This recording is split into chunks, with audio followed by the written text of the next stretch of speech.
Welcome. In this tutorial, I'm going to show you how to disable the allow others to share your post on their stories using your computer.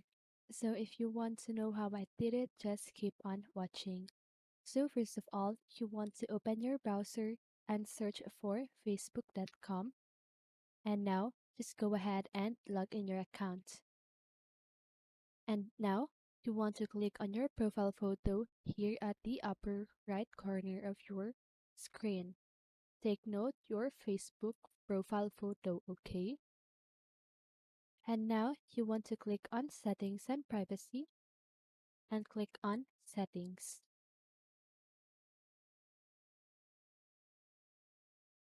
So now you want to click on, on privacy, okay?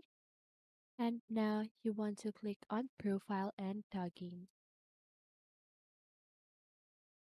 So here you can see this section where it says allow others to share your post to their stories.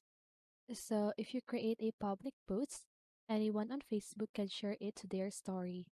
If you tag someone in any post, they can share it to their story.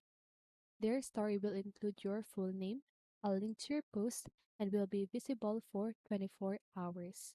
They control who sees it. So if you don't want that kind of feature, just go ahead and toggle this switch off. So now that this feature is now disabled. So if you want to enable that again, just go ahead and toggle this switch on. So that is how you do it. I hope this video helped you, and if it did, make sure to like, subscribe, and hit the bell notification so you won't miss a video. See you in the next one and have a great day.